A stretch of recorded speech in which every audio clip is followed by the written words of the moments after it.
ಇನ್ನು ಮಂಗಳೂರಿನ ಪರಂಗಿಪೇಟೆಯಲ್ಲಿ ಬಾಲಕನೊಬ್ಬ ನಾಪತ್ತೆಯಾಗಿದ್ದ ಕೇಸ್ ಇದು.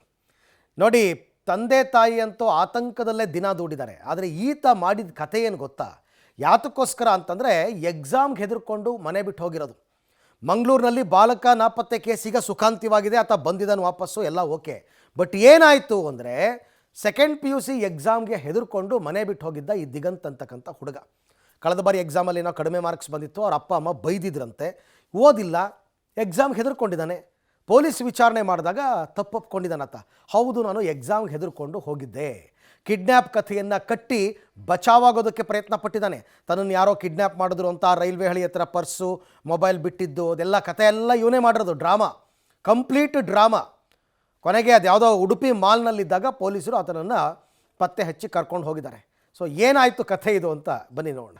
ಮಂಗಳೂರಿನಲ್ಲಿ ಬಾಲಕ ನಾಪತ್ತೆ ಕೇಸ್ಗೆ ಟ್ವಿಸ್ಟ್. PUC ಪರೀಕ್ಷೆಗೆ ಹೆದರಿ ಕಿಡ್ನಾಪ್ ಡ್ರಾಮಾ. ಊರೂರು ಸುತ್ತಿ ಉಡುಪಿಯಲ್ಲಿ ದಿಗಂತ್ ಪತ್ತೆ. ದಕ್ಷಿಣ ಕನ್ನಡ ಜಿಲ್ಲೆಯ ಬಂಟ್ವಾಳ ತಾಲೂಕಿನ ಪರಂಗಿಪೇಟೆಯ ಕಿದೇಬೆಟ್ಟು ನಿವಾಸಿ ವಿದ್ಯಾರ್ಥಿ ದಿಗಂತ್ ದ್ವಿತೀಯ PUC ಪರೀಕ್ಷೆ ಭಯದಿಂದ ಮನೆ ಬಿಟ್ಟು ಹೋಗಿರುವುದಾಗಿ ಪೊಲೀಸರ ಮುಂದೆ ಬಾಯ್ಬಿಟ್ಟಿದ್ದಾನೆ. ಫೆಬ್ರವರಿ 25ನೇ ತಾರೀಕು ನಾಪತ್ತೆಯಾಗಿದ್ದ ದಿಗಂತ್ 10 ದಿನಗಳ ಬಳಿಕ ಉಡುಪಿಯ ಡಿಮಾರ್ಟ್ನಲ್ಲಿ ಪತ್ತೆಯಾಗಿದ್ದಾನೆ.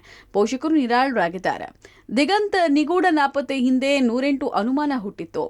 ದ್ವಿತೀಯ PUC ಪರೀಕ್ಷೆ ಹಾಲ್ ಟಿಕೆಟ್ ತಂದ ಬಳಿಕವೇ ನಾಪತ್ತೆ ಪ್ಲಾನ್ ಮಾಡಿದ ದಿಗಂತ್ ರೋಡ್ ಮ್ಯಾಪ್ ಕೂಡ ರೆಡಿ ಮಾಡಿಕೊಂಡಿದ್ದ.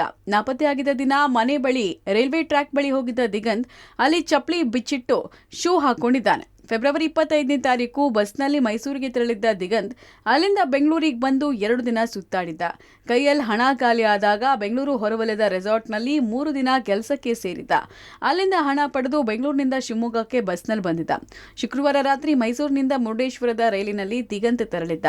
ರೈಲು ಫರಂಗಿಪೇಟೆ ಬಳಿ ಹೋಗುವಾಗ ತನ್ನ ಮನೆ ಸಮೀಪ ಪೊಲೀಸರು ಹುಡುಕಾಟ ನಡೆಸ್ತಾ ಇರೋದನ್ನ ನೋಡಿದ್ದ ದಿಗಂತ್ ಉಡುಪಿಯಲ್ಲಿ ಇಳಿದು ಡಿಮಾರ್ಟ್ಗೆ ಹೋಗಿದ್ದಾನೆ. ಅಲ್ಲಿನ ಸಿಬ್ಬಂದಿ ದಿಗಂತ್ನನ್ನ ಕೂಡಲೇ ಪತ್ತೆ ಹಚ್ಚಿ ಪೊಲೀಸರಿಗೆ ಒಪ್ಪಿಸಿದ್ದಾರೆ.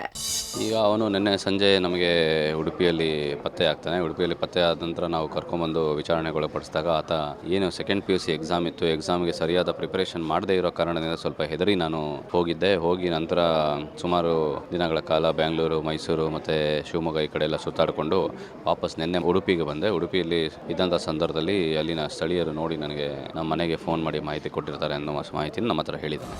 ನಾಪತ್ತೆಯಾಗಿದ್ದು ಯಾಕೆ ಅನ್ನೋ ವಿಚಾರವನ್ನು ಪೊಲೀಸರ ಮುಂದೆ ಬಾಲಕ ದಿಗಂತ್ ಬಾಯ್ಬಿಟ್ಟಿದ್ದಾನೆ. ದ್ವಿತೀಯ PUC ಓದ್ತಾ ಇದ್ದ ದಿಗಂತ್ ಪರೀಕ್ಷಾ ಭಯದಿಂದ ನಾಪತ್ತೆಯಾಗಿರೋದಾಗಿ ಹೇಳಿದ್ದಾನೆ. ಕಳೆದ ಬಾರಿ ಪರೀಕ್ಷೆಯಲ್ಲಿ ಕಡಿಮೆ ಅಂಕ ಬಂದಿದ್ದಕ್ಕೆ ಮನೆಯಲ್ಲಿ ಬೈದಿದ್ರು.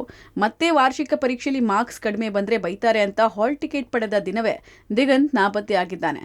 ತನ್ನ ತಪ್ಪನ್ನ ಮರೆಮಾಚೋದಕ್ಕೆ ಕಿಡ್ನಾಪ್ ಮಾಡಿದ್ರು ಅನ್ನೋ ನಾಟಕ ಆಡಿರೋದು ಬಹಿರಂಗ ಆಗಿದೆ.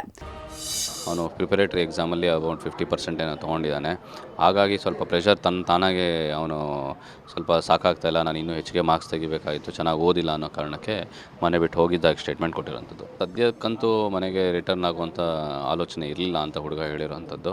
ನೆಕ್ಸ್ಟ್ ಅವನನ್ನು ತೊಗೊಂಡೋಗಿ ಉಚ್ಚ ನ್ಯಾಯಾಲಯಕ್ಕೆ ಅವನ್ನ ಪ್ರೊಡ್ಯೂಸ್ ಮಾಡಬೇಕಾದ ಹೇಬಿಯಸ್ ಕಾರ್ಪಸ್ ಇರೋದ್ರಿಂದ ಪ್ರೊಡ್ಯೂಸ್ ಮಾಡಿಬಿಟ್ಟು ಮಾನ್ಯ ನ್ಯಾಯಾಲಯ ಏನು ಆದೇಶ ಕೊಡುತ್ತೋ ಆ ರೀತಿ ನಾವು ಮಾಡ್ತೀವಿ. ಇನ್ನು ದಿಗಂತ್ ನಾಪತ್ತೆ ಹಿಂದೆ ಗಾಂಜಾ ವ್ಯಸನಿಗಳ ಕೈವಾಡ ಇದೆಯಾ ಅನ್ನೋ ಅನುಮಾನ ಹುಟ್ಟುಕೊಂಡಿತ್ತು. ಇಷ್ಟೇ ಅಲ್ಲದೆ ದಿಗಂತ್ ಬಂಟ್ವಾಳ ತಾಲೂಕಿನ ಸಜೀಪ ಮೂಲದ ಮಂಗಳಮುಖಿಯ ಜೊತೆಗೆ ಹೋಗಿದ್ದಾನೆ ಅಂತ ವದಂತಿ ಹಬ್ಬಿತ್ತು. ಈ ಎಲ್ಲ ವದಂತಿಗಳಿಂದ ಪೋಷಕರು ಗಾಬರಿಯಾಗಿದ್ರು. ಸದ್ಯ ಮಗ ಸಿಕ್ಕಿರೋದು ಪೋಷಕರ ನೆಮ್ಮದಿಗೆ ಕಾರಣ ಆಗಿದೆ. Sukpal, public TV, Mangaluru. ಎಕ್ಸಾಮ್ನಲ್ಲಿ ಕರೆಕ್ಟಾಗಿ ಬರೆದಿಲ್ಲ ಅಂತಂದರೆ ಓದಿಲ್ಲ ಅಂತ ಅರ್ಥ. ಕರೆಕ್ಟಾಗಿ ಓದಿದ್ದಿದ್ರೆ ಈ ಪರಿಸ್ಥಿತಿ ಬರ್ತಿರಲಿಲ್ಲ. ಜೊತೆಗೆ ತಂದೆ ತಾಯಿ ಈ 10 ದಿನ 12 ದಿನ ಅನುಭವಿಸಿದ ಮಾನಸಿಕ ಯಾತನೆ ಇದೆಯಲ್ಲ, ಅದಕ್ಕೆ ಬೆಲೆ ಕಟ್ಟೋದಕ್ಕಾಗಲ್ಲ. ಯಾವ ವಿದ್ಯಾರ್ಥಿಗಳು ಈ ರೀತಿ ಮಾಡ್ಕೊಳಕ್ಕೆ ಹೋಗ್ಬೇಡಿ. ಒಂದು ವೇಳೆ ಕಡಿಮೆ ಮಾರ್ಕ್ಸ್ ಬಂತು ಅಂದರೆ ನೆಕ್ಸ್ಟ್ ಟೈಮ್ ಪ್ರಯತ್ನ ಪಟ್ಟರಾಯಿತು. ಅದೊಂದೇ ಜೀವನ ಅಲ್ವಲ್ಲ, ಜೀವನ ಇನ್ನೂ ಬೇಕಾದಷ್ಟಿದೆ. ಇದಕ್ಕೆ ಹೆದರ್ಕೊಂಬಿಟ್ರೆ ಹೇಗೆ? ಧೈರ್ಯವಾಗಿರಬೇಕು. ಇಂಥ ಅಟೆಂಪ್ಟ್ಗಳನ್ನ ಯಾರೂ ದಯವಿಟ್ಟು ಮಾಡೋಕ್ಕೆ ಹೋಗಬೇಡಿ.